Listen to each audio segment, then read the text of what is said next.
الحمدللہ رب العالمین والصلاۃ والسلام علی سید الانبیاء والمرسلین۔ آج ہم پڑھیں گے سورۃ البقرہ کی آیت نمبر 230 سے آن ورڈ۔ ارشاد باری تعالیٰ ہے فَإِن طَلَّقَهَا فَلَا تَحِلُّ لَهُ مِن بَعْدُ حَتَّى تَنكِحَ زَوْجًا غَيْرَهُ۔ پھر اگر خاوند اپنی بیوی کو طلاق دے دیتا ہے، یعنی طلاق کی مدت بھی پوری ہو گئی، 3 طلاقیں ہو گئیں، یعنی ایک عرصہ جو اس کے لیے ریکوائرڈ تھا جس کے اندر وہ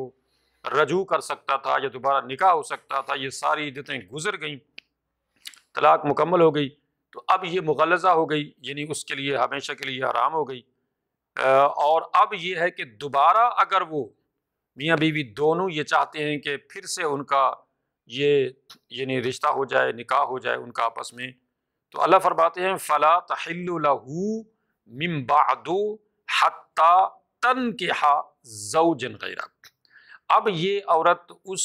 پہلے اپنے خامند کے لیے اس وقت تک حلال نہیں ہوگی، نکاح نہیں کر سکے گی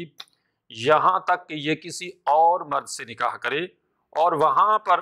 یہ رہے اس کے ساتھ، اور پھر اس کے بعد وہ خامند جو ہے اس کو اپنی مرضی سے طلاق دے دیتا ہے، یا یہ اپنی مرضی سے خلا لے لیتی ہے،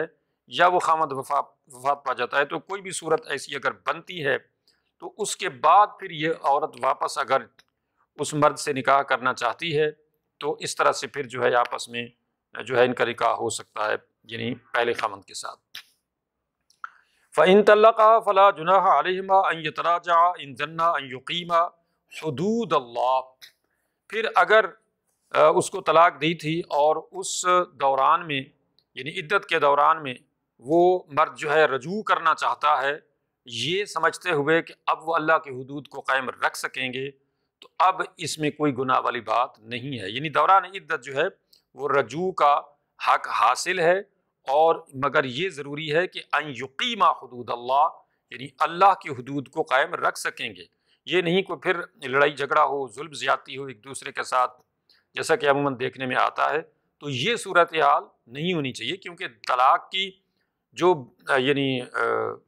پرمیشن کی وجہ ہے وہ یہی ہے کہ لڑائی جھگڑا نہیں ہونا چاہیے، آپس میں ظلم زیادتی والا معاملہ نہیں ہونا چاہیے۔ اگر وہ اس کو باہمی محبت سے، مروت سے، مودت سے، رحمت سے اس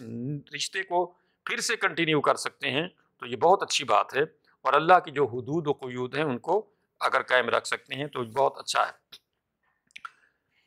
وَتِلْكَ حُدُودُ اللَّهِ، یہ اللہ کی حدیں ہیں، يُبَيِّنُهَا لِقَوْمٍ يَعْلَمُونَ، اللہ تعالی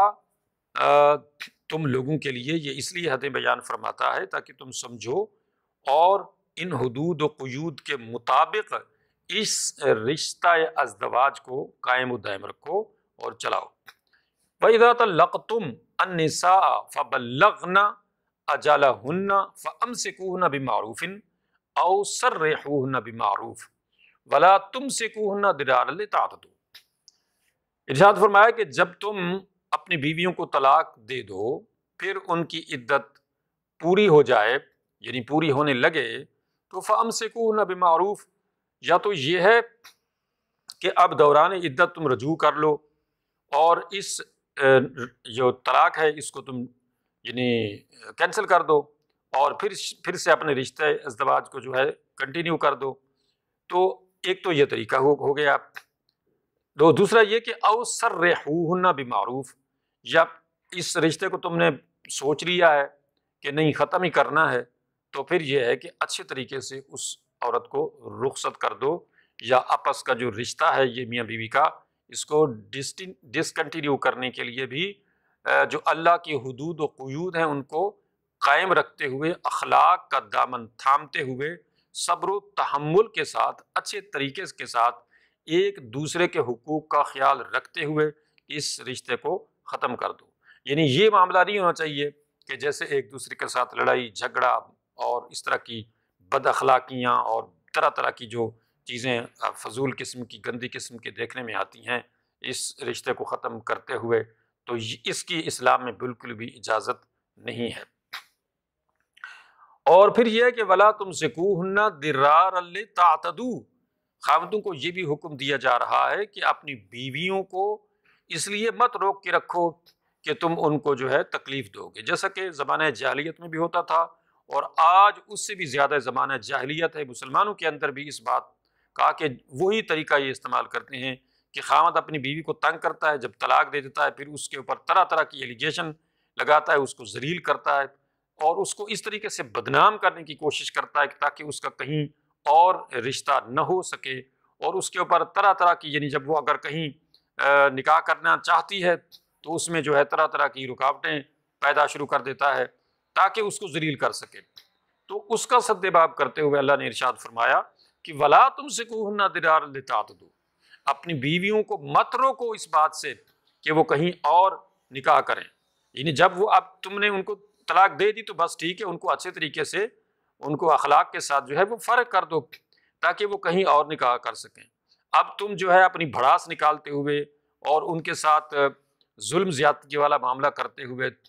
کہیں اور وہ نکاح کرنا چاہیں اور پھر تم ان کے اوپر کوئی اس طرح کے الزامات لگا کے ان کو رسوا اور ذلیل کرو، تو یاد رکھو کہ اللہ دیکھ رہا ہے۔ اور بلکہ فرمایا کہ وَمَن يَفْعَلْ ذَلِكَ فَقَدْ ظَلَمَ نَفْسَهُ، یعنی جو بھی کوئی تم میں سے ایسا کرے گا تو وہ اپنے اوپر ظلم کرے گا۔ کیسے؟ ایسے کہ جب وہ اپنی بیوی پر ظلم کرے گا، زیادتی کرے گا، اس کو ذلیل کرے گا، رسوا کرے گا، اس کو طلاق بھی دے دی، اب وہ مزید اس کو جو ہے کہیں اور بھی نکاح جب وہ کرنا چاہ رہی ہے تو اس میں وہ رکاوٹیں ڈال رہا ہے اور اس کے لیے طرح طرح کی جو ہے وہ مصیبتیں کھڑی کر رہا ہے تاکہ وہ کہیں اور بھی نکاح نہ کر سکے اور وہ ذلیل اور رسوا، کیونکہ اس کا مقصد یہ ہوتا ہے خامند کا کہ اس کو میں نے ذلیل کرنا ہے، اس کو میں نے رسوا کرنا ہے، اس کو میں نے خوار کرنا ہے، اس کی زندگی، جیسے ہم دیکھتے ہیں کہ کئی لوگ تیزاب پھینک دیتے ہیں، کئی لوگ جلا دیتے ہیں، کئی لوگ یعنی کہ اس کی ہڈیاں توڑ دیتے ہیں، کئی لوگ طرح طرح کے الزامات گندے گندے قسم کے لگا کے اس کی زندگی کو داغدار کر دیتے ہیں تاکہ وہ کہیں کی نہ رہے۔ تو اس لیے اللہ نے فرمایا فَمَن يَفْعَلْ ذَلِكَ فَقَدْ ظَلَمَ نَفْسَهُ، اگر تم ایسا کرو گے، ظلم زیادتی والا معاملہ کرو گے اپنی بیویوں کے اوپر، تو یاد رکھو کہ یہ تم اپنے اوپر ظلم کرو گے، اس کا حساب تو تمہیں دینا پڑے گا۔ یہاں اگر دنیا میں تم بچ بھی گئے تو آخرت میں تو اللہ کے سامنے آنا ہے، وہاں پہ تو تم نے جو ہے اللہ کو حساب دینا ہے۔ اب یہ تھوڑی ہے کہ تم نمازی حاجی بن جاؤ اور اپنی بیوی کے اوپر ظلم زیادتیاں کرتے رہو اور پھر یہ سمجھو کہ تمہاری یہ ظلم زیادتیاں اللہ تعالیٰ معاف کر دے گا، تو ایسا نہیں ہے، کیونکہ یہ تمہارے نماز، روزے، حج، زکاتیں جو ہیں یہ تمہیں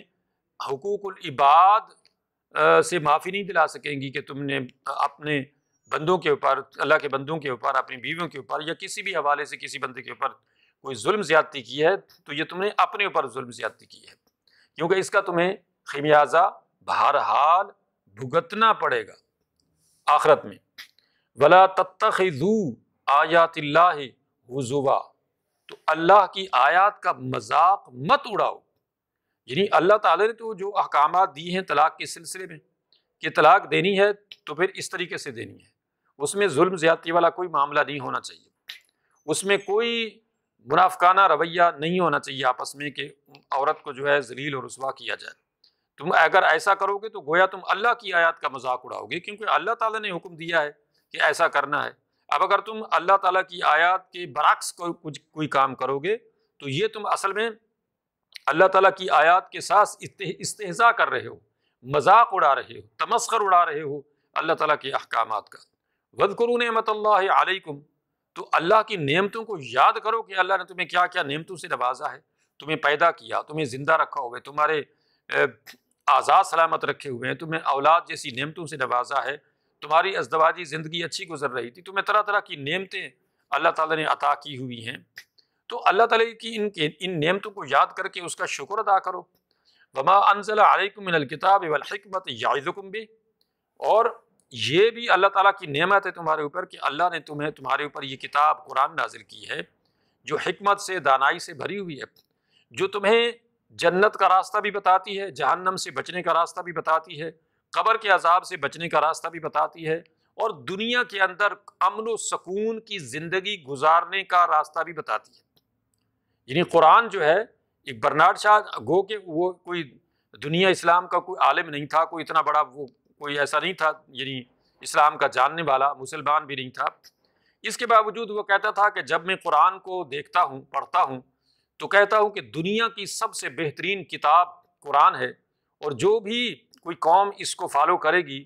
تو وہ کیا قوم ہوگی۔ لیکن جب میں مسلمانوں کو دیکھتا ہوں تو کہتا ہوں کہ دنیا کی بدترین قوم اگر کوئی ہے تو وہ مسلمان ہیں،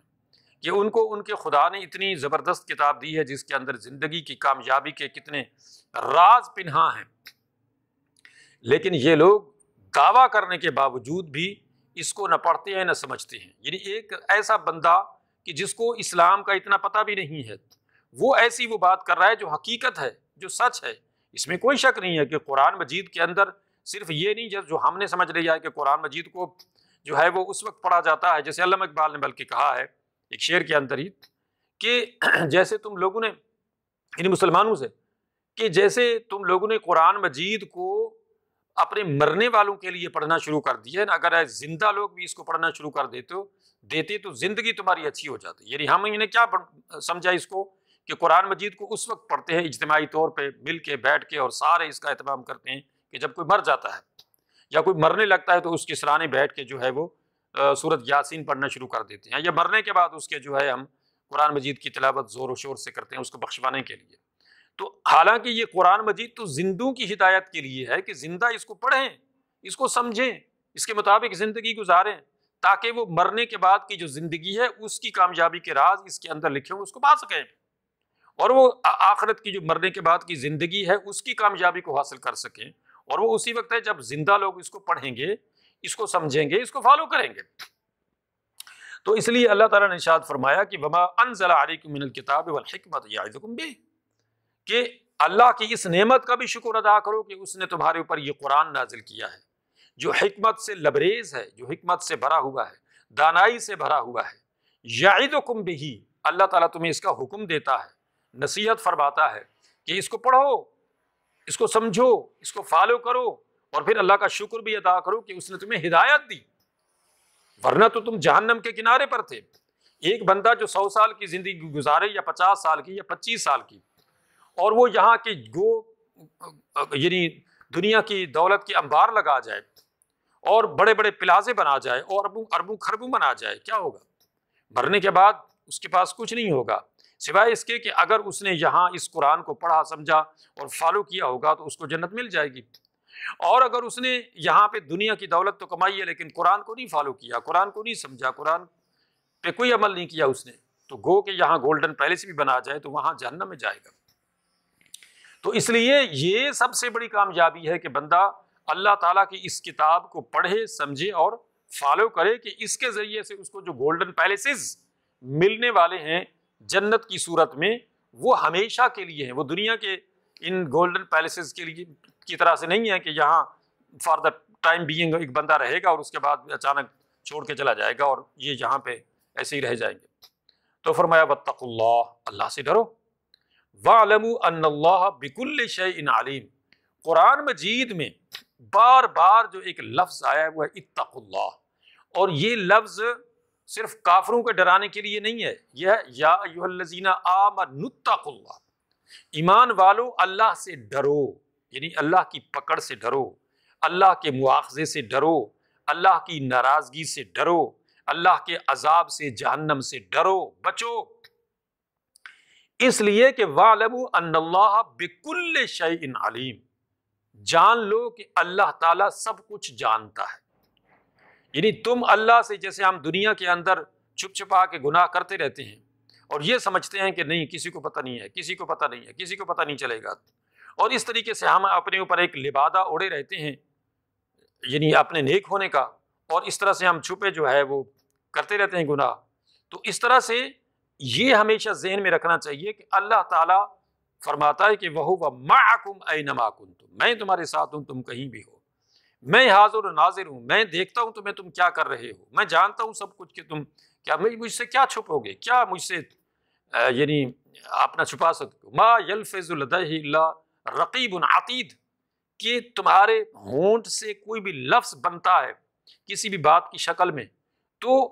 وہ لکھنے کے لیے پہلے سے کرامن کاتبین تیار بیٹھے ہوئے ہیں اور وہ لکھ لیتے ہیں۔ اس لیے نبی کریم صلی اللہ علیہ وسلم نے ارشاد فرمایا، اس حدیث کا مفہوم ہے کہ اگر کوئی مجھے اپنی ان دو چیزوں کی ضمانت دے کہ ان سے کوئی غلط کام نہیں کرے گا، یعنی اپنی شرم کا اور زبان کی، تو میں اس کو جنت کی ضمانت دیتا ہوں۔ اور کما قال علیہ الصلوۃ والسلام، یعنی انسان جو ہے اگر سوچ سمجھ کے بولے، سوچ سمجھ کے کام کرے تو یقیناً جنت کے راستے پہ وہ گامزن ہو جائے گا۔ اور یہ ذہن میں رکھ لے کہ میرا خدا، میرا اللہ ہر حال میں ہر جگہ مجھے دیکھ رہا ہے، تو زندگی سنور جائے گی، جنت آسان ہو جائے گی، جنت کے راستے پہ چلنا آسان ہو جائے گا۔ پھر فرمایا وَإِذَا طَلَّقْتُمْ النِّسَاءَ فَبَلَّغْنَ أَجَلَهُنَّ فَلَا تَعْضُلُوهُنَّ أَن يَنكِحْنَ أَزْوَاجَهُنَّ إِذَا تَرَاضَوْا بَيْنَهُم بِالْمَعْرُوفِ۔ بار بار ایک چیز جو یہاں بیان کی جا رہی ہے وہ یہ ہے کہ عورتوں کے ساتھ ظلم زیادتی والا معاملہ نہیں کرنا ہے، اور خاص کر خامدوں کو اور ان کے یعنی عورتوں کے جو لواحقین ہیں، اس کا باپ ہے، اس کا بھائی ہے، چچا ہے، یہ جتنے بھی عورت کے ولی بن سکنے والے لوگ ہیں یا عورت کے اوپر ظلم زیادتی کر سکنے والے لوگ ہیں، اگر وہ اپنی ذمہ داری نبھائیں تو بہت اچھی بات، لیکن اگر وہ الٹے ہو جائیں تو بہت بری بات ہے اس عورت کے لیے۔ اس لیے بار بار اللہ رب العزت نے ان لوگوں کو یعنی کہ خامند کو اور اس کے باپ کو، اس کے بھائی کو، اس کے علاوہ جو بھی اس کے کرتا دھرتا ہو سکتے ہیں عورت کے، کہ وہ کسی طرح سے بھی عورت کے ساتھ ظلم زیادتی والا نہ معاملہ کریں، جیسا کہ اس آیت میں بیان کیا گیا ہے۔ اور وہ یہ ہے کہ وَإِذَا طَلَّقْتُمُ النِّسَاءَ، لوگوں جب تم اپنی بیویوں کو طلاق دے لو، فَبَلَّغْنَ أَجَلَهُنَّ، پھر جب وہ اپنی عدت پوری کرنے لگیں، فَلَا تَعْضُلُوهُنَّ، تو ان کے اوپر کوئی ظلم زیادتی والا معاملہ نہ کرنا، ان کو مت روکنا، کہ أَن يَنكِحْنَ أَزْوَاجَهُنَّ إِذَا تَرَاضَوْا بَيْنَهُم بِالْمَعْرُوفِ، کہ اگر اب وہ اپنے خامدوں کے ساتھ دوبارہ نکاح کرنا چاہتی ہیں یا دوبارہ اپنے خامدوں کے پاس واپس جانا چاہتی ہیں جنہوں نے ان کو طلاق دی تھی، اور دوران عدت وہ دونوں میاں بیوی آپس میں اس رشتہ نکاح کو، رشتہ ازدواج کو، میاں بیوی کے رشتے کو کنٹینیو رکھنا چاہتے ہیں، تو اب یہ بعض دفعہ خاندان کے جو افراد ہوتے ہیں وہ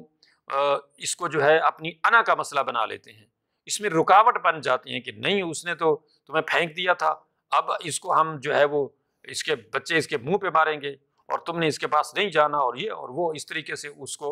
وہ جو ہے اپنی ایک جھوٹی انا کا مسئلہ بنا لیتے ہیں۔ تو اس طرح سے روکا گیا ہے اس ظلم زیادتی سے کہ نہیں، اگر وہ اب اس مرد کو بھی احساس ہو گیا کہ اس نے غلط کام کیا تھا طلاق دے کے، اور بیوی کے اندر کوئی مسئلہ تھا، کوئی ظلم زیادتی والا معاملہ تھا، اب اس کو بھی احساس ہو گیا کہ نہیں اس میں غلطی تھی، اب اس کو واپس چلے جانا چاہیے اپنے خاوند کے پاس، اور اس یعنی دوران عدت جو ہے اس رشتے کو پھر سے جوڑ دینا چاہیے، تو اب جو افراد فیملی ہیں ان کے لیے یہ جائز نہیں ہے کہ وہ اس عورت کے ساتھ ظلم زیادتی والا معاملہ کریں اور اس کو روکیں کہ وہ جو ہے وہ اپنے خاوند کے ساتھ پھر سے اس رشتے کو جو ہے وہ کنٹینیو کرے، تو اس میں رکاوٹ والا معاملہ ان کو نہیں کرنا چاہیے۔ ذالک یوعظ بہ من کان منکم یؤمن باللہ والیوم الاخر،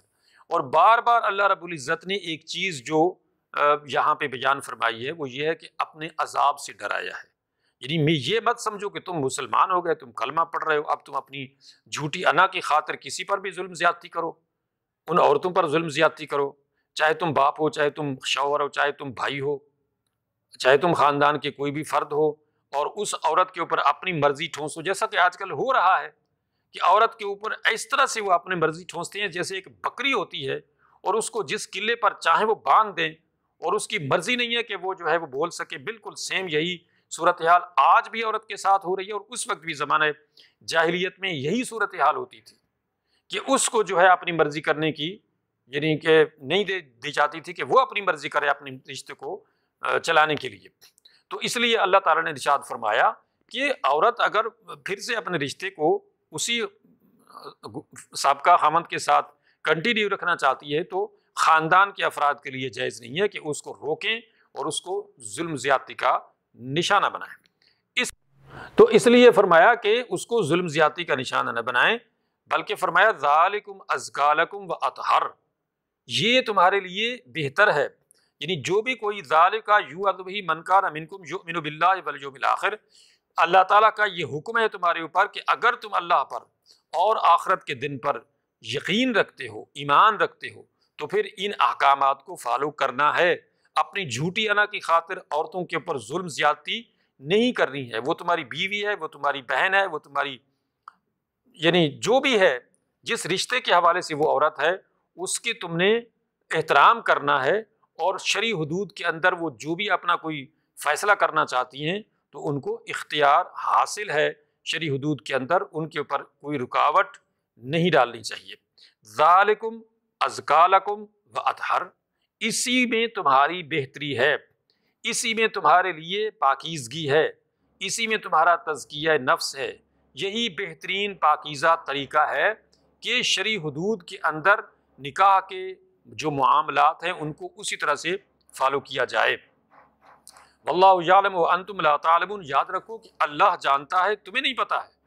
یعنی تمہاری بہتری کس میں ہے؟ تم نہیں جانتے، تم کہتے ہیں ہم جانتے ہیں، ہمیں پتا ہے کہ ہمارے کیا تمہارے معاملات کے لیے تو اللہ نے اس لیے تو احکامات دیے ہیں کہ ایسے کرنا ہے، ایسے نہیں کرنا ہے۔ تمہارے پر تھوڑی چھوڑا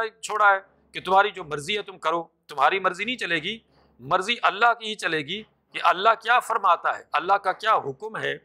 لہٰذا اللہ کے حکم کو فالو کرنا ہے۔ تمہاری مرضی کا معاملہ اس میں نہیں ہے، تمہاری مرضی اس معاملے میں نہیں ہے کہ اللہ تعالیٰ کے احکامات کو اپنی مرضی سے جو ہے وہ چلاؤ۔ والوالدات یرضعن اولادہن حولین کاملین لمن اراد ان یتم الرضاعہ، جو مائیں ہیں وہ اپنے بچوں کو دودھ پلائیں 2 سال مکمل، جو کہ ارادہ کرنا چاہتی ہوں کہ اپنی مدت رضاعت یا دودھ پلانے کی جو مدت ہے اس کو پورا کریں۔ یعنی دودھ پلانے کی جو مدت ہے وہ قرآن کے مطابق 2 سال ہے۔ وَعَلَى الْمَوْلُودِ لَهُ رِزْقُهُنَّ وَكِسْوَتُهُنَّ بِالْمَعْرُوفِ، تو اب جو یعنی باپ ہے اس کے ذمے ہے ان عورتوں کو جو دودھ پلا رہی ہیں، اب ظاہر ہے اس نے اگر طلاق دے دی ہے تو ایسی صورت میں جب وہ عورت اپنے بچے کو دودھ پلا رہی ہے تب بھی یعنی اس خاوند کے اوپر، اس باپ کے اوپر یہ ذمہ داری ہے کہ وہ اپنے بچے کی بھی ذمہ داریاں پوری کرے اور اس عورت کو بھی خرچہ دے کہ وہ اس کو دودھ پلا رہی ہے۔ لا تکلف نفس الا وسعها، اللہ کی طرف سے تکلیف نہیں دی جاتی کسی کو مگر جتنی وہ اٹھا سکتا ہے۔ یعنی اللہ تعالیٰ کی طرف سے جو احکامات ہیں وہ بالکل واضح ہیں اور اتنے ہی ہیں جتنے کہ کوئی ان کو فالو کر سکتا ہے، اس میں کوئی ایسی چیز نہیں ہے جو بندہ کہے کہ میں اس کو یعنی پورا نہیں کر سکتا۔ لا تضار والدۃ بولدہا، لا تضار والدۃ بولدہا، کسی ماں کو اس کے بچے کی وجہ سے تکلیف نہ دی جائے، اور ولا مولود لہ بولدہ، اور نہ ہی باپ کو اس کے بچے کی وجہ سے تکلیف دی جائے۔ یعنی اب اگر طلاق ہو گئی ہے تو اب ظاہر بچہ جو ہے وہ ماں کے ساتھ ہی رہے گا، اور زیادہ جو ہے وہ یعنی ماں ہی اس کو بہتر طریقے سے جو ہے وہ کر سکے گی۔ تو اس لیے ایسے معاملے میں دونوں کو تکلیف نہیں دی جانی چاہیے، کہ باپ کو بھی ملنے دینا چاہیے بچے سے، اور جو ماں ہے اس کو بھی جو ہے اپنے بچے سے ملنے دینا چاہیے، اور اس کی پرورش کی ذمہ داری اگر وہ لینا چاہتی ہے اپنے ذمے، اس کو دودھ پلانا اور اس کو رکھنا، تو یہ اس کا حق حاصل ہے۔ چنانچہ ایک روایت میں آتا ہے کہ حضرت عمر رضی اللہ تعالی عنہ نے اپنی ایک بیوی کو طلاق دے دی، اور بعد میں جو ہے وہ اس بچہ جو ہے اپنے ساتھ لے آئے، تو اس عورت نے آ کے حضرت ابوبکر صدیق سے یہ کہا کہ یہ میرا بچہ جو ہے لے کے آئے ہیں، تو حضرت ابوبکر صدیق نے جو ہے وہ بچہ حضرت عمر سے لے کے اس عورت کو دے دیا، اور یہ کہا کہ عمر، اس عورت کا ایک تھوک جو ہے نا اس بچے کے لیے جتنا فائدہ مند ہے، تم تو اس کی بھی قیمت نہیں ادا کر سکتے ہو، یا ایسا نہیں کر سکتے ہو۔ مسئلہ یہ ہے کہ ماں جو ہے وہ اپنے بچے کے لیے جتنی یعنی سوٹیبل ہے اور جتنی اس کے لیے مفید ہے اتنا باپ نہیں ہے، خاص کر جب ماں مطلب بچہ جب چھوٹا ہے، دودھ پیتا ہے، معصوم ہے، تو ایسی صورت میں جو ہے ماں کے پاس ہی بچے کو رہنے دینا چاہیے کہ یہ اس کا حق ہے۔ وَعَلَى الْوَارِثِ مِثْلُ ذَلِكَ، اور وارث کے اوپر جو ہے اسی طرح سے ہے، یعنی جو مرد ہے اس کے اوپر جو ذمہ داری ہیں، جو اس کے حقوق ہیں وہ بھی اسی طرح سے ہیں۔ فَإِنْ أَرَادَا فِصَالًا عَنْ تَرَادٍ مِّنْهُمَا وَتَشَاوُرٍ فَلَا جُنَاحَ عَلَيْهِمَا۔ اب یہ ہے کہ دودھ جو ہے وہ جب یہ چھڑائیں آپس کی مرضی کے ساتھ اور مشورے کے ساتھ تو اس میں کوئی گناہ والی بات نہیں ہے۔ وَإِنْ أَرَدْتُمْ أَن تَسْتَرْضِعُوا أَوْلَادَكُمْ فَلَا جُنَاحَ عَلَيْكُمْ إِذَا سَلَّمْتُمْ مَا آتَيْتُمْ بِالْمَعْرُوفِ۔ اور اگر تم کسی اور سے دودھ پلوانا چاہتے ہو، یعنی وہ ماں نہیں پلانا چاہتی کسی وجہ سے بھی، جو بھی کوئی مسئلہ مسائل ہے، اب یہ بچے کو کہیں اور سے دودھ پلوانا چاہتے ہیں تو ٹھیک ہے، اس میں باہمی مشاورت سے ایسا بھی یعنی ٹھیک ہے۔ اور اس میں یہ ہے کہ جو وہ دودھ پلائے گی تو اس کو جو اس کا خرچہ ہے یا اس کی ضروریات ہیں وہ پھر اس مرد کے یا اس باپ کے، بچے کا جو باپ ہے اس کے ذمے ہوں گی۔ واتقوا اللہ واعلموا ان اللہ بما تعملون بصیر۔ اللہ سے ڈرتے رہو اور جان رکھو کہ اللہ تعالیٰ دیکھ رہا ہے جو کچھ بھی تم کر رہے ہو۔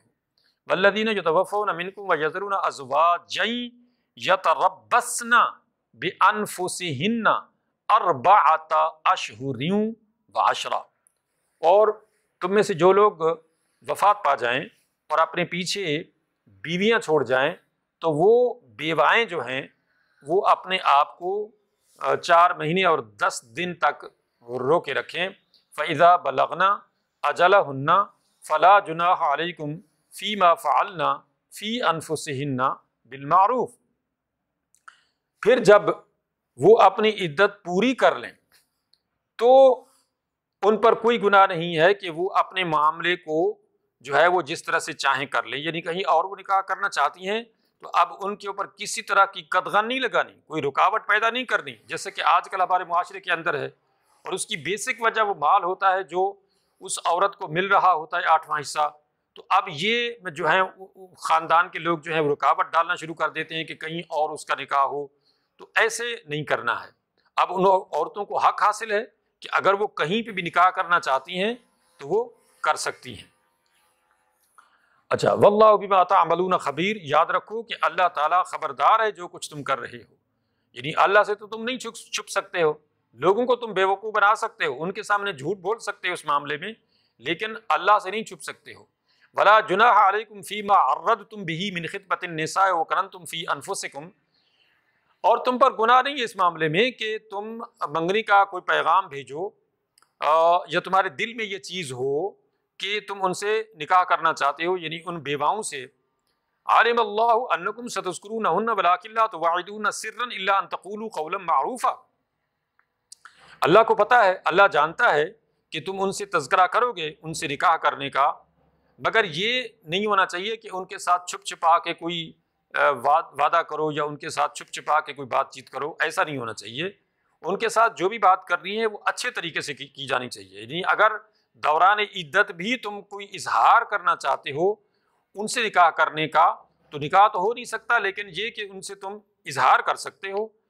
ان کی یعنی اپنی پسندیدگی کا کہ تم ان کو پسند کرتے ہو نکاح کے لیے، تو اس میں کوئی گناہ والی بات نہیں ہے، مگر نکاح اسی وقت ہوگا جب جو ہے وہ بعد میں اس کی عدت پوری ہو جائے گی۔ وَلَا تَعْزِمُوا عُقْدَةَ النِّكَاحِ حَتَّى يَبْلُغَ الْكِتَابُ أَجَلَهُ، تو نکاح کی گرہ نہیں لگانی ہے جب تک کہ وہ ان کی عدت پوری نہیں ہو جاتی، یعنی 4 مہینے 10 دن کی جو عدت ہے، یا وضع حمل اگر ہے تو اس صورت میں بھی جب وضع حمل ہو جائے گا تو اس کے بعد جو ہے اس کی عدت یعنی مکمل ہوگی، تو اس کے بعد نکاح ہوگا۔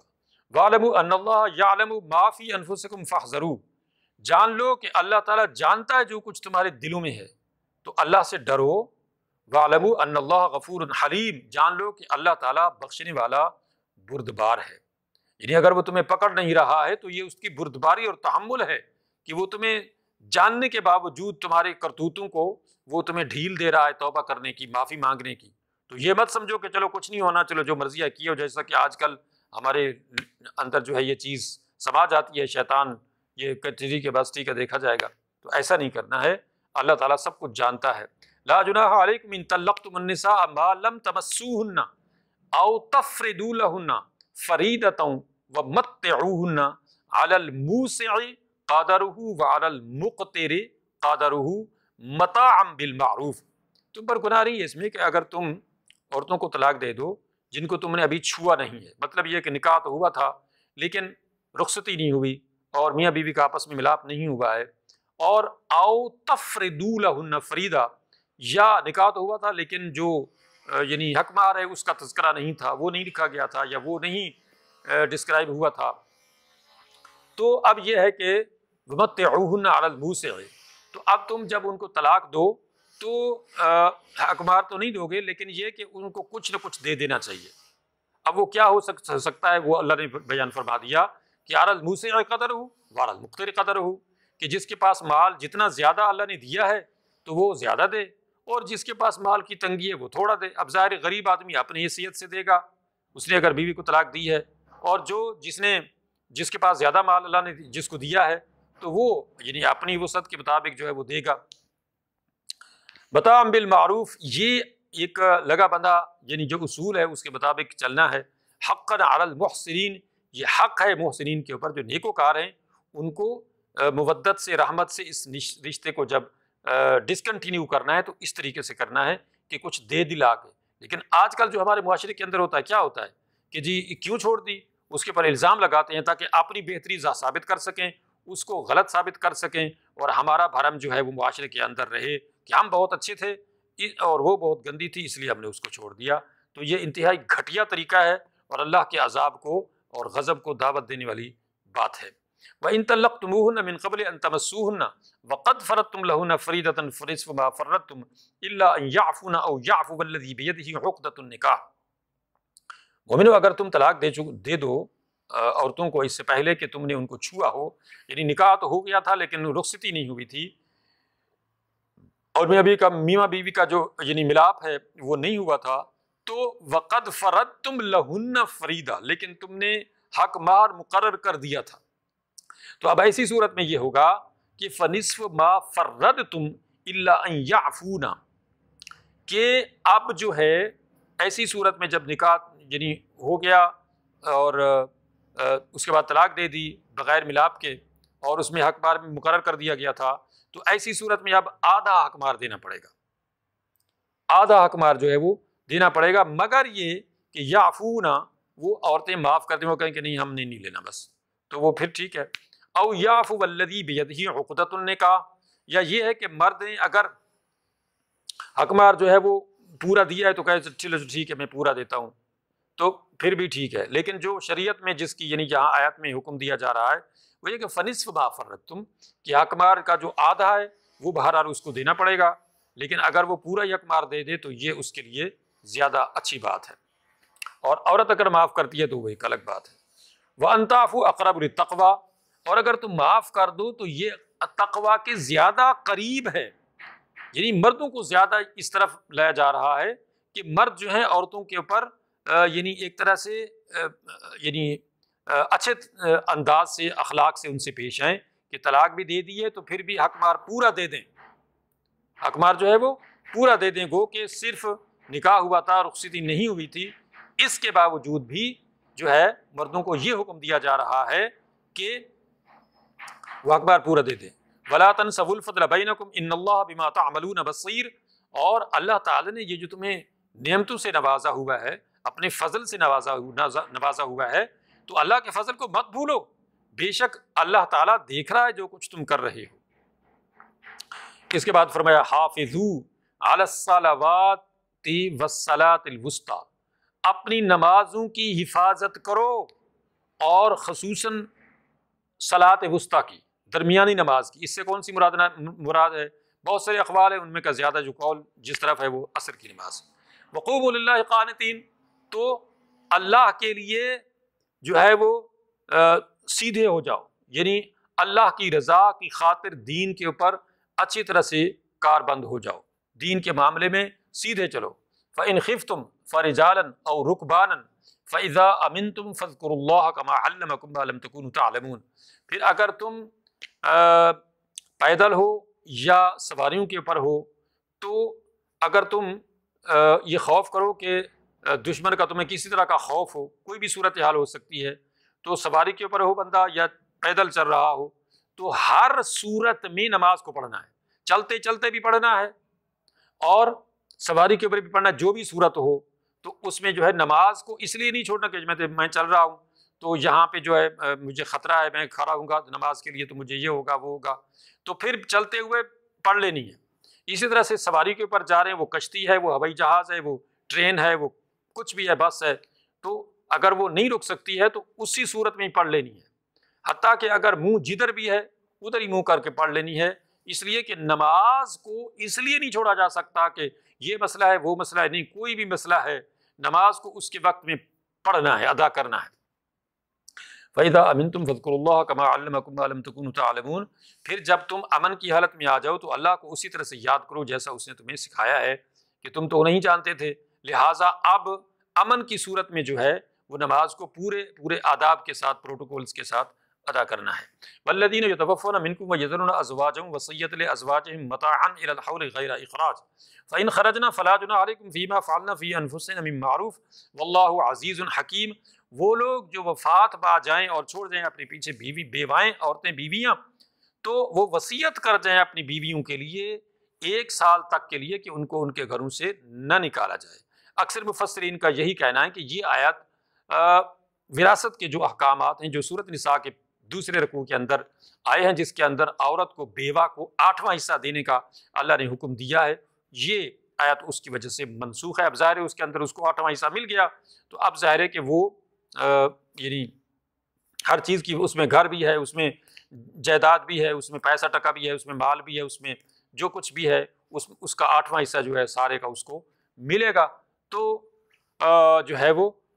اس کے بعد جو ہے وہ فرمایا کہ فَإِنْ خَرَجْنَا فَلَا جُنَاحَ عَلَيْكُمْ فِيمَا فَعَلْنَا فِي أَنفُسِهِنَّ مِن مَّعْرُوفٍ، پھر اگر وہ خود جانا چاہتی ہیں تو چلی جائیں اپنی مرضی سے، اور وہ جو بھی اپنا فیصلہ کرنا چاہتی ہیں، کہیں نکاح کرنا چاہتی ہیں، عدت کے بعد جو ہے وہ کر سکتی ہیں، ان کو کوئی روک ٹوک نہیں ہوگی کسی طرح سے بھی۔ واللہ عزیز حکیم، اللہ تعالیٰ زبردست ہے، دانا ہے۔ وَلِلْمُطَلَّقَاتِ مَتَاعٌ بِالْمَعْرُوفِ حَقًّا عَلَى الْمُتَّقِينَ، اور جو مطلقہ عورتیں ہیں، اور جو مطلقہ عورتیں ہیں ان کے لیے جو ہے وہ کیا ہے کہ متاع بالمعروف، ایک جو اللہ کی طرف سے مال دینا مقرر کیا گیا ہے وہ حقاً علی المتقین، متقین کا یعنی یہ حق ہے کہ وہ ان کو دیں، یعنی ان کو ادا کریں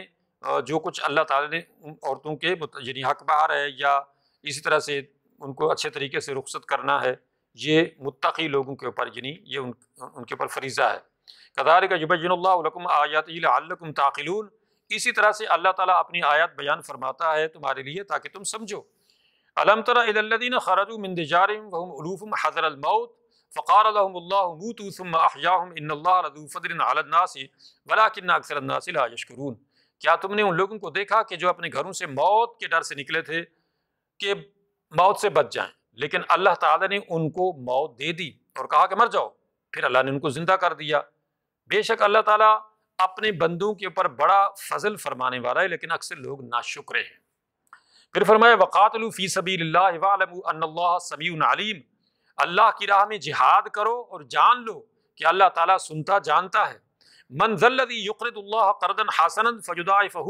لہ اضعافا کثیرا واللہ یقبض ویبسط والیہ ترجعون، کون ہے جو اللہ تعالیٰ کو قرض حسنہ دے تو اللہ تعالیٰ اس کو کئی گنا کر کے عطا فرماتا ہے۔ اور پھر فرمایا کہ الم تر الی الملأ من بنی اسرائیل من بعد موسیٰ اذ قالوا لنبی اللہ مبعث لنا ملکا نقاتل فی سبیل اللہ قال هل عصیتم ان کتب علیکم القتال الا تقاتلوا قالوا وما لنا الا نقاتل فی سبیل اللہ وقد اخرجنا من دیارنا وابنائنا فلما کتب علیہم القتال تولوا الا قلیلا منہم واللہ علیم بالظالمین، کیا تم نے ان لوگوں کو دیکھا یعنی بنی اسرائیل کے اندر ایک جو واقعہ ہوا تھا موسیٰ علیہ السلام کے بعد کہ جب انہوں نے یعنی لوگوں نے اپنے نبی سے اس وقت نبی سے کہا کہ ہمارے لیے ایک سردار مقرر کر دیجئے تاکہ ہم اس کی سرداری میں جہاد کریں، تو نبی نے یہ کہا اس وقت کے جو نبی تھے علیہ السلام کہ کیا اللہ تعالیٰ تمہارے پر اگر جہاد فرض کر دے تو کیا تم جہاد کرو گے یا جہاد سے تم جو ہے وہ روگردانی کرو گے؟ انہوں نے کہا وما لنا الا نقاتل فیہ، کیوں نہیں جہاد کریں گے اللہ کی راہ میں؟ اس لیے کہ ہمیں تو ہمارے گھروں سے نکالا گیا، ان کے اوپر قتال فرض کیا گیا۔ اچھا وقد اخرجنا من دیارنا، اور وہ کہنے لگے کہ جی ہمیں تو ہمارے گھروں سے جو ہے نکالا گیا ہے، تو ہم کیوں نہیں جہاد کریں گے؟ ہم جہاد کریں گے اس لیے کہ ہمیں ہمارے فیملیز سے، ہمارے گھروں سے، ہمارے کاروبار سے ہمارے دشمنوں نے ہمیں نکالا ہے، تو ہم بالکل جہاد کریں گے۔ فلما کتب علیہم القتال، پھر جب ان کے اوپر قتال فرض کیا گیا، تولوا الا قلیلا منہم، تو ان لوگوں نے جہاد سے روگردانی کی، جہاد سے سستی کی، مگر بہت کم لوگ تھے جو جہاد کے لیے تیار ہوئے تھے۔ ان آیات میں اللہ رب العزت نے ارشاد فرمایا ہے کہ یہ جو لوگ موت سے ڈرتے ہیں یہ سوچ کے کہ جی موت آ جائے گی تو ہماری زندگی ختم ہو جائے گی، ہم جلدی مر جائیں گے، یا جہاد میں جائیں گے یا جنگ میں جائیں گے تو مر جائیں گے، تو اللہ نے فرمایا کہ موت تو ہر ایک کو اس کے وقت پہ آئے گی۔ یہ کوئی بات نہیں ہے کہ کوئی بندہ جہاد میں جائے گا تو وہ اس لیے جلدی مر جائے گا کہ وہ جنگ میں جا رہا ہے یا جہاد میں جا رہا ہے تو مر گیا۔ اگر وہ کسی جگہ جو ہے ایسی جگہ رہ رہا ہے کہ جہاں پہ اجتماعی اموات ہو رہی ہیں، بیماری پھیل گئی ہے، تو وہاں پہ جو ہے وہ اگر رہے گا تو جو ہے وہ مر جائے گا، اور ادھر سے جائے گا تو بچ جائے گا، تو ایسا کچھ نہیں ہے۔ اس لیے اللہ تعالیٰ نے یہاں پہ جو واقعہ بیان فرمایا ہے کہ وہ لوگ اپنے آپ کو موت سے بچانے کے لیے، وہاں کوئی وبا پھوٹ پڑی تھی، کوئی بلا پھوٹ پڑی تھی، تو وہ خرجوا من دیارہم وہم حروف حذر الموت، وہ اپنے آپ کو موت سے بچانے کے لیے وہاں سے بھاگے تھے کہ جہاں پہ لوگ بہت زیادہ مر رہے ہیں تو ہم بھاگیں۔ تو فقال لهم اللہ موتوا ثم احیاهم، تو اللہ تعالیٰ نے ان کو کہا کہ مر جاؤ پھر۔ تو حالانکہ وہ وہاں سے تو نکلے تھے، وہاں سے تو اس بہانے سے یا اس یعنی ڈر سے نکلے تھے کہ موت سے بچ جائیں گے، لیکن پھر اللہ نے ان سب کو موت دے دی کٹھی۔ تو پھر اللہ نے ان کو زندہ بھی کر دیا اور یہ دکھا دیا کہ دیکھو میں بغیر کسی سبب کے بھی موت دے دیتا ہوں۔ یہ نہیں ہے کہ کوئی بیماری پھیلے گی تو مریں گے، کوئی حادثہ ہوگا تو بندہ مرے گا، بیمار ہوگا، بوڑھا ہوگا تو مرے گا، ایسا کچھ نہیں ہے۔ یہ تو اسباب ہیں، اسباب کے بغیر اللہ جو چاہے کر سکتا ہے، کیونکہ اصل جو حکم ہے وہ اللہ کا ہے۔ یہ پرمیشن اللہ کی طرف سے ہے کہ وہ پرمیشن اس کو ملے گی زندگی کی تو زندہ رہے گا، جب حکم آ جائے گا اس کی موت کا تو موت آ جائے گی، اس میں سبب ہو یا نہ ہو۔ اور پھر فرمایا کہ اس وقت کے جو نبی تھے ان سے لوگوں نے کہا تھا، اس وقت کے بنی اسرائیل کے لوگوں نے کہا تھا کہ جی ہمارے لیے ایک سردار مقرر کر دیا جائے، ہم یہ چاہتے ہیں کہ ہمارا ایسا سردار ہو، ہمارا ایسا کنگ ہو، بادشاہ ہو، جو ہماری رہنمائی کرے جہاد سے متعلق، اور اس طرح سے ہم اس کی سربراہی میں جہاد کریں گے، اس لیے کہ ہمیں ہمارے گھروں سے نکالا گیا ہے اور ہمارے اوپر بڑی ظلم زیادتی ہوئی ہے، لہٰذا ہم اس کا سد باب کرنا چاہتے ہیں کہ ہم کس طریقے سے جو ہے اپنے آپ کو بچا سکیں، یعنی جہاد کر کے جو ہے اپنی پروٹیکشن کر سکیں۔ تو اللہ تعالیٰ نے ارشاد فرمایا کہ اللہ تعالیٰ نے جو ہے وقال لهم نبیہم ان اللہ قد بعث لکم طالوت ملکا، اس وقت کے نبی نے ان کو یہ بتایا کہ اللہ تعالیٰ نے تمہارے لیے طالوت کو تمہارا سربراہ، تمہارا سردار، تمہارا بادشاہ بنایا ہے۔ قالوا انا یکون له الملک علینا ونحن احق بالملک منہ ولم یؤت سعۃ من المال، انا یکون له الملک علینا ونحن احق بالملک منہ ولم یؤت سعۃ من المال۔ تو بنی اسرائیل کا ایک ٹیڑھا پن جو ہے وہ بیان کیا جا رہا ہے، جو ہمیشہ سے سارے پیغمبروں کے ساتھ انہوں نے ٹیڑھا پن کا مظاہرہ کیا، اس کا ذکر کیا جا رہا ہے کہ انہوں نے کہا کہ جی یہ طالوت کو بادشاہ بنایا گیا ہے، ایک ایسا آدمی کہ جو مفلوق الحال ہے، جو غریب ہے، مفلس ہے، اس کے پاس مال نہیں ہے۔ تو ظاہر ہے ہمارے معاشرے کے اندر، عموماً پوری دنیا کے اندر یہی ایک ٹرینڈ ہے، چلا آ رہا ہے کہ جس کے پاس مال نہیں، اس کو کوئی جانتا بھی نہیں، اس کا نام بھی کوئی نہیں جانتا، خاندان کے لوگ اس کو سلام ہی نہیں کرتے، تو چاہے کہ اس کو پوری برادری یا پوری قوم جو ہے اس کو بادشاہ بنا لے۔ جیسے کہ آج کل بھی ہمارے معاشرے کے اندر وہی بندہ MNA MPA بن سکتا ہے جس کے پاس اربوں روپیہ ہو، کروڑوں بھی نہیں، اربوں روپیہ ہو، اور وہ کروڑوں اربوں روپیہ پھر خرچ بھی کرے اپنی تشہیر کے اوپر، تو وہ بندہ MNA MPA کا الیکشن جیت سکتا ہے یا لڑ سکتا ہے۔ اور یہی طریقہ پوری دنیا کے اندر چلا آ رہا ہے ہمیشہ سے۔ تو ان لوگوں کے اندر بھی یہ چیز تھی کہ جی انا یکون له الملک علینا ونحن احق بالملک منہ ولم یؤت سعۃ من المال، اس کو بادشاہ بنایا گیا ہے، یہ تو غریب آدمی ہے، اس کے پاس تو کچھ بھی نہیں ہے۔ ہم میں سے کتنے لوگ بڑے بڑے مالدار لوگ ہیں، جو بڑے بڑے یعنی سردار ہیں، جن کی بڑی عزت ہے، اب ظاہر ہے پیسے کی وجہ سے لوگ عزت کرتے ہیں لوگوں کی، تو جی ان کو کیوں نہیں، ان میں سے کسی کو کیوں نہیں بنایا گیا؟ تو اس وقت کے نبی نے ان کو یہ بتایا کہ ان اللہ اصطفیٰ علیکم وزادہ بسطۃ فی العلم والجسم، اللہ تعالیٰ نے سب سے پہلے تو بات یہ ہے کہ اللہ تعالیٰ نے اس کو سلیکٹ کیا ہے، اصطفاہ علیکم، اصطفیٰ یستفی، اصطفاء کا مطلب ہوتا ہے سلیکٹ کرنا، سلیکشن کرنا، یہ سلیکشن اللہ کی ہے، تمہاری سلیکشن یہ ہے کہ جس کے پاس مال زیادہ ہوگا تو وہ جو ہے سردار بننے کے زیادہ اہل ہے، اللہ کی سلیکشن جو ہے وہ تمہاری سلیکشن جیسی نہیں ہے، اللہ تعالیٰ جس کو چاہتا ہے چنتا ہے۔ تو پہلی بات تو یہ ہے کہ اللہ نے اس کو چنا ہے، اور دوسری بات یہ ہے کہ وزادہ بسطۃ فی العلم والجسم، کہ اللہ تعالیٰ نے طالوت کو جو ہے علم اور جسامت میں، صحت میں وسعت دی ہے، یعنی ایک تو یہ ہے کہ وہ عالم ہے، پڑھا لکھا ہے، سمجھدار ہے، ذہین ہے، علیم ہے، فتین ہے اور سلجھا ہوا ہے، اور سب سے بڑی بات یہ ہے کہ وہ باڈی بلڈر ہے، اس کی جسم ظاہر ہے اس کی جان ہوگی تو وہ کام کر سکے گا، وہ جہاد کر سکے گا، وہ دشمنوں کا مقابلہ کر سکے گا، وہ تمہاری کمان کر سکے گا۔ ایک مریل، بیمار، کمزور انسان بھلا کیا کمان کر سکتا ہے؟ تو یہ تین باتیں ہیں جس کی وجہ سے اللہ تعالی نے طالوت کو جو ہے تمہارا سردار یا بادشاہ جو ہے وہ مقرر کیا ہے۔ واللہ یؤتی ملکہ من یشاء، اور سب سے بڑی بات اور آخری بات جو ہے وہ یہ ہے کہ اللہ تعالی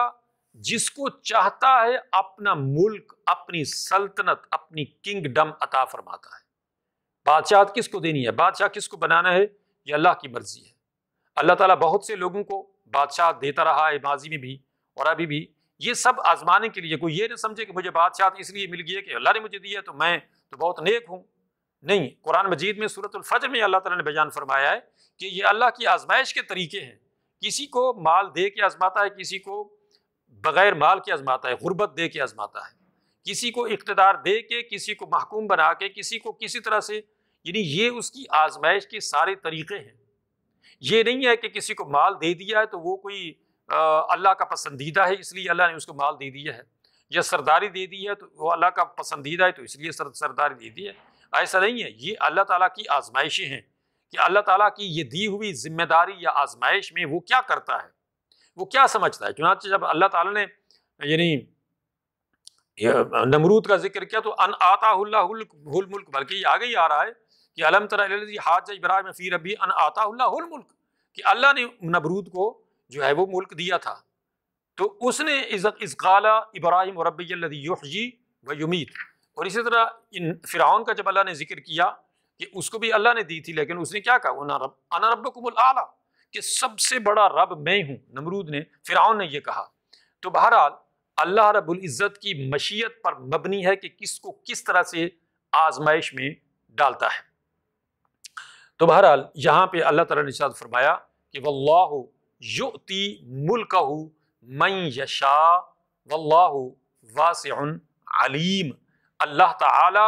جس کو چاہتا ہے اپنی سلطنت سے نوازتا ہے، اس کو سرداری عطا فرماتا ہے، اور واللہ واسع علیم، کیونکہ اللہ تعالی وسیع علم والا ہے، اللہ تعالیٰ سب سے بڑا ہے، اللہ تعالیٰ کو سب پتہ ہے، اللہ تعالیٰ کو سارے راز معلوم ہیں، اس نے کس کے ساتھ کیا کرنا ہے، کس کو کیسے آزمانا ہے اور کس طرح سے اس کو آزمائش میں ڈالنا ہے، یہ سارے اللہ کے کام ہیں۔ لہٰذا کوئی یہ نہ سمجھے کہ ایسا کیوں ہے ویسے، کیونکہ اللہ تعالیٰ کے رازوں کو اللہ کے سوا کوئی نہیں جانتا ہے۔ اللہ تعالیٰ سمجھنے، عمل کرنے کی توفیق عطا فرمائے، اور اللہ رب العزت اپنی اس مقدس کتاب کو پڑھنے، سمجھنے، عمل کرنے اور دوسروں تک پہنچانے کی توفیق عطا فرمائے، اور اللہ رب العزت ہمارے والدین اور سارے مسلمانوں کی بخشش اور نجات فرمائے۔ وآخر دعوانا ان الحمد للہ رب العالمین۔